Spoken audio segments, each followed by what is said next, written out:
Sige po.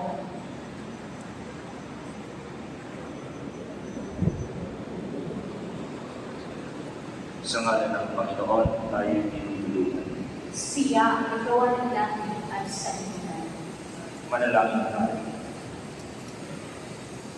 Amang makapangyarihan, aming manlilikha at mapagligtas, binabalot ka ng liwanag at kanindigan na ibinabangkat naman sa amin kasama ng iyong pagmamahal sa pamamagitan ni Yesu Kristong iyong anak.